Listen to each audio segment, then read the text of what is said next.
আল্লাহ রাব্বুল আলামিন পৃথিবী সৃষ্টি করার পর থেকে নিয়ে এই পৃথিবীতে যত মাখলুক আল্লাহ তাআলা পাঠিয়েবেন, আল্লাহ তাআলা এই পৃথিবী যত বৃক্ষরাজি গাছপালা পত্রলতাগণ যত মাখলুক আল্লাহ তাআলা পৃথিবীতে পাঠাইবেন, এই মাখলুকগুলা শুধু মানুষ নয়, শুধু জিন নয়, শুধু ফেরেশতা নয়, আল্লাহ রাব্বুল আলামিন এই পৃথিবীতে যত মাখলুক যা কিছু আল্লাহ তাআলা সৃষ্টি করবেন, সৃষ্টি করার পর থেকে নিয়ে এই মাখলুকগুলা কোথায় খাবে, কোথায় ঘুমাবে, কি তার পরিচয় হবে, কি তার চলাফেরা হবে, কেমন তার জীবন ব্যবস্থা হবে, তার জীবনের সবগুলা অধ্যায়, তার জীবনের যা কিছু ঘটবে, আল্লাহ রাব্বুল আলামিন এই আশুরার 10 তারিখে আল্লাহ তাআলা ফয়সালা করে দিয়েছেন যে প্রত্যেকটা মানব জাতি বলেন, আপনি জিন জাতি বলেন, যত বৃক্ষরাজি তরুলতা আপনি যাই বলেন না কেন, সবার হায়াত, মউত,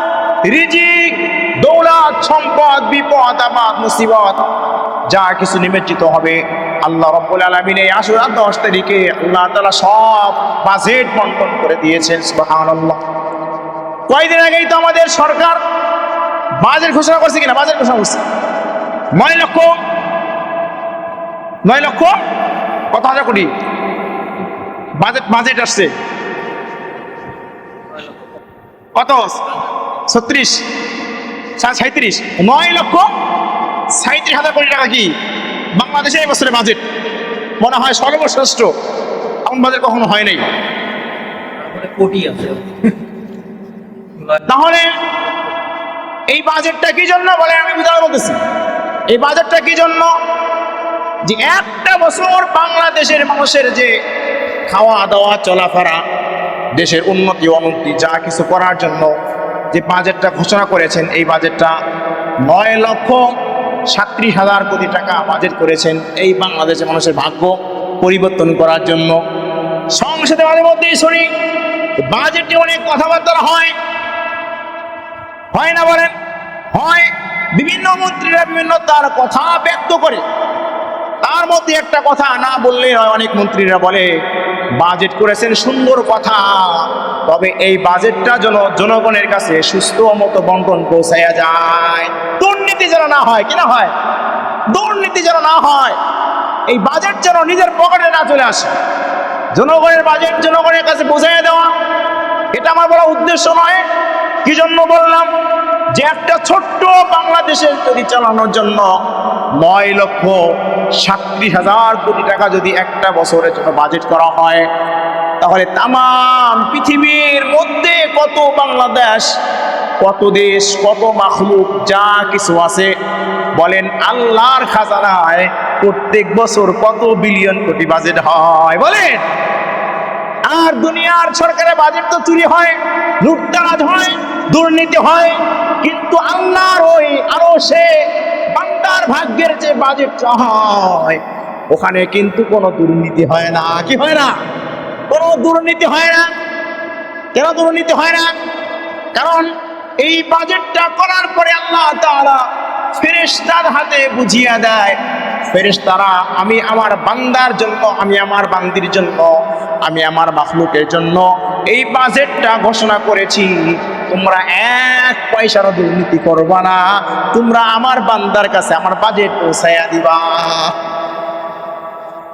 এখন বলেন, দুনিয়ায় যারা আমরা টাকা পয়সা অর্জন করার জন্য আমাদের ছেলে মেয়ে আছে, গাড়ি বাড়ি করতে হবে, ব্যাংক ম্যানেজ করতে হবে, খাওয়া দাওয়া করতে হবে, পোশাক করতে হবে, অর্থাৎ যেই জিনিসগুলোর জন্য আমরা চুরি করি, দুর্নীতি করি, আল্লাহ রাব্বুল আলামিন সর্বপ্রথম এই দুর্নীতি মুক্ত করার জন্য, যেন দুর্নীতি না হয়, এই জন্য আল্লাহ রাব্বুল আলামিন ফেরেশতাদেরকে খাওয়া দাওয়া পড়া, নিজের ভোগ বিলাস যেটা দরকার, এটা থেকে আল্লাহ সুবহানাহু ওয়া তাআলা ফেরেশতাদেরকে প্রথমত মুক্ত রাখছেন, যেন দুর্নীতির আঁকড়ায় না পড়ে যায়। সুবহানাল্লাহ। খাওয়া দাওয়া নাই, ঘুম নাই, গোসল নাই, জামা কাপড় নাই, এতে কোনো ব্যাংক ব্যালেন্স নাই, গাড়ি নাই, কিছুই নাই, স্ত্রী নাই, কোনো কিছুই নাই। বলেন, যার কোনো কিছু প্রয়োজন নাই সে কি দুর্নীতি করবে?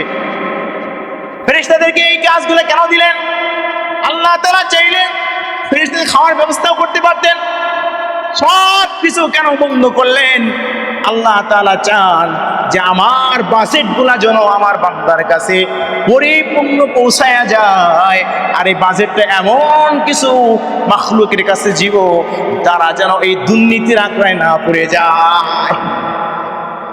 এই জন্য একবার মুসা নবী আলাইহিস সালাম আল্লাহকে বসে বসে, আল্লাহ, হায়াত, মউত, রিজিক, হায়াত, মউত, রিজিক, এই তিনটা জিনিস আপনার কাছে কেন রাখছেন? মুসা তো তেরা নবী ছিল, আল্লাহকে বসে বসে, আল্লাহ, হায়াত, মউত, রিজিক, এটা আপনার হাতে কেন রাখছেন? কোন নবীকে ওদেন নাই কেন? আল্লাহ কয়, এটার জন্য কি আমাকে প্রশ্ন করতে হয় নাকি? একটু তাকায় দেখো, তোমার সমাজের মধ্যে যদি আমরা একটু আমাদের সমাজের কথাই বলি, আমাদের এলাকার মেম্বারে যদি 1 টন গম দেওয়া হয় আপনার মহল্লায় পৌঁছায় দিবেন, দেখবেন দেখা যায় হাফ টন তার নিজের পরিবারে দিয়ে দিছে, ঠিক কিনা বলেন? আত্মীয়-স্বজনকে দিয়ে দিছে, পাড়া প্রতিবেশীকে দিয়ে দিছে, বাকি অর্ধেক পুরা জনগণকে বুঝাইয়া দিছে। 200 লোককে দেওয়ার কথা 10 জনের মধ্যে অর্ধেক, আর বাকি 90 জনের মধ্যে আর অর্ধেক, ঠিক কিনা? সব ক্ষেত্রে কি দুর্নীতি? আল্লাহ তাআলা বলে, যদি আমি হায়াত, মউত, রিজিকটা দুনিয়ার কোন মাতবারের কাছে দিতাম, দুনিয়ার কাউকে দিতাম, প্রথমত আমরা দৌলতের কথাই বলি, রিজিকের কথাই বলি, তাহলে যাকে রিজিকের ভার দেওয়া হইতো, এই গ্রামের এই রিজিকগুলা তুই বন্টন করবে 1 বছর, সে নিজেরটা পরিপূর্ণ রাখতো, ভাইকে দিত, বোনকে দিত, আত্মীয়কে দিত, পাড়া প্রতিবেশী কাছের লোকগুলাকে সব দেওয়ার পরে যদি কিছু থাকতো এরপরে বাকি লোকগুলাকে দিত। তা না হইলে আল্লাহ তাআলা এই রিজিকগুলা মানুষের কাছেই বন্টন করার সুযোগ করে দিত। আল্লাহ তাআলা চায় না, না, না, আমি আল্লাহ তাআলা যে বাজেটটা করেছি আমার বান্দার কাছে পরিপূর্ণ বাজেটই পৌঁছাইতে হবে, আমার দুর্নীতি করার কোনো সুযোগ নাই। আল্লাহ তাআলা বলে, এই জন্য মানুষকে আমি এই 3টার মালিক বানাই নাই। 1 নম্বর, দৌলতের মালিক বানাইলে কেউ পাইতো, কেউ পাইতো না, কেউ দুনিয়ার বড়লোক হয়ে যাইতো, কেউ ফকির হয়ে থাকতো, নিজের স্বার্থ মোতাবেক তাকে দান করতো, যে তার মোতাবেক চলে তাকে দিত, যে তার মতো চলে না তাকে দিত না, যে আমলিগ করে আমলিগের লোকরাই দিত, যে বিএনপি করে বিএনপির লোকরাই দিত, যে জামাত করে জামাতের লোকরাই দিত, জামাত ওলা বিএনপিকে দিত না, বিএনপি আমলিগকে দিত না, দিত নাকি? বলেন, আমার দলের লোকরা আমি দিব না। আমার কথাই বলি, আমার এলাকার কথাই বলি, এলাকার মধ্যে 2টা গ্রুপ থাকে, প্রথম পক্ষ, দ্বিতীয় পক্ষ। এক পক্ষের একজনকে মারলে পুরা পক্ষ যে ধরে, পক্ষপাতিত্ব চলে। আল্লাহ তাআলা বলে, রিজিক আমি এই জন্য মানুষের কাছে বন্টন করতে দেই নাই, মানুষ যেন পক্ষপাতিত্ব না করে, আমার সুষম বন্টন যেন নষ্ট না করতে পারে। আমি আল্লাহ তাআলার বাজেট পরিপূর্ণ বান্দার কাছে পৌঁছায় যেতে হবে, এই জন্য বাজেটটা আমি দুনিয়ার কাউকে ক্ষমতা দেই নাই। এরপরে আসেন হায়াত। যদি হায়াত আমার কাছেই দিত, হুজুর আপনি মসজিদের খতিব, আপনার এই মসজিদের মুসল্লি সব হায়াত আপনার কাছে দিলাম, আপনি বন্টন করে দিতেন। আমি চিন্তা করতাম চাকরি বাঁচান যায় কারে দিয়ে, চাকরি কারে দিয়ে বাঁচবে, আমার মসজিদের খতিব তো ঠিক কি থাকবে? যেই লোকটা আমার ভালোবাসে ওরে দিলাম 300 বছর, যে আমার আরো ভালোবাসে 300 বছর, যে এটা আমার বিরোধিতা করে 1 বছর মারে ফেলা যায়। চিন্তা করেন যে আমার মতো চলে না, কথা বোঝেন নাই, আমার মতো চলে না, ওরে দিলাম 3 দিন। কয়দিন? 3 দিন।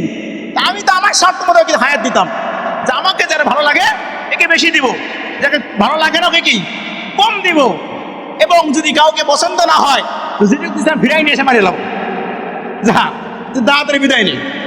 আল্লাহ তাআলা বলে, না, আমি হায়াত নামক এই নিয়ামতটা দুনিয়ার কাউকে দেই নাই, কারণ এখানে স্বজনপ্রীত হবে, দুনিয়ার হায়াতটা ঠিক মতো বন্টন হবে না, কেউ 500 বছর বাঁচবে, কেউ 3 দিনের মধ্যে ফুটে হয়ে যাবে। আল্লাহ দেখো না, এইটাও কাউকে দেওয়া সম্ভব না। হায়াত, মউত। এবার মউতের কথা আসেন, যদি আমাকে এই দেওয়া হয়, আপনি মউতটা বন্টন করে দেন, আমি ওই একই কাম করবো, যে আমার কাছের লোকগুলা কারা, এরা রেখে বাকি আমার বিরুদ্ধে কারা করে, আমার কথা শোনে না, আমার মোতাবেক চলে না, আজকে দিনের মধ্যে 5 জন শেষ, মউত বন্টন করতেছি। অমুক পার্সন শেষ, তমুক পার্সন শেষ। এক কথা আমার মতো করে আমি কি মত বন্টন করবো, যারে মন চায় রাখবো, যার মন চায় কি রাখবো না, ঠিক কিনা বলেন? এটাই তো হবে যে হায়াত মৌত রিজিক যদি আমার হাতে দেওয়া হতো, আপনার হাতে দেওয়া হতো, তাহলে ইনসাফ হইতো না। যাকে আমার মন চায় তাকে মারতাম, যাকে মন চায় কি বাঁচায়া রাখতাম। আল্লাহ তাআলা বলে না, এই তিনটা জিনিস দুনিয়ার কাউকে দেওয়া যাবে না। আমি আল্লাহ ইনসাফ বার, যাকে আমার মন চায় রাখবো, যাকে মন চায় আমি রাখবো না, এই দুনিয়ার কাউকে বলার সুযোগ নাই। আর একটা কথা হলো, হায়াত মৌত রিজিক যদি আল্লাহ তাআলা আগ থেকে জানায় দিতেন, যদি আগের থেকে আমি আপনি জানতাম, তাহলে আমাদের সুযোগ থাকতো অনেক কিছু করার। দুনিয়ার মধ্যে যদি কেস মামলা হয়ে যায়, ওসি সাহেবকে 3 লাখ দিলে মোটামুটি কেসটা মিটানো যায়, ঠিক কিনা বলেন? যদি আমার হায়াতটা শেষ হয়ে যেত, যার কাছে বন্টন করা আছে, ওরে যায় বলতাম রাতের আধারে 2 লাখ দেবানি, আমার একটু বাঁচাই দে, 1 বছর হায়াত বাড়াই দে। এক বছর হায়াত কি বাড়াই দে। অর্থাৎ হায়াত নিয়েও ব্যবসা বাণিজ্য হইতো, রিজিক নিয়ে ব্যবসা বাণিজ্য হইতো। রিজিক নিয়ে কেন ব্যবসা বাণিজ্য হইতো? দেখবেন দুনিয়ার মধ্যে যারা কার্ড বন্টন করে, বেসন কার্ড, রেশন কার্ড, এই যে আছে না, 2000 টাকা 3000 টাকা নিয়ে কি করে কার্ড বন্টন করে না? তদ্রূপ ওই রিজিকটাও কি করতো আমার হাতে যখন আল্লাহ তাআলা দিত, হয়তো একটু বেশি দিবানি, আগে আমারে অর্ধেক দিবি নাকি তাই কর, অর্ধেক দিবি নাকি তাই কর। এই করতে করতে করতে এক কথা ইনসাফ বন্টন করা সম্ভব হতো, কোনোভাবেই সম্ভব হতো না ইনসাফ বন্টন করা। আল্লাহ তাআলা বলে না, আমি এই 3 জিনিস কাউকে দেব না, আমি এটা আমার আল্লাহর হাতেই রাখলাম। আমি জানি আমার কোন বান্দাকে দিব, আমি জানি কোন বান্দাকে দিব না।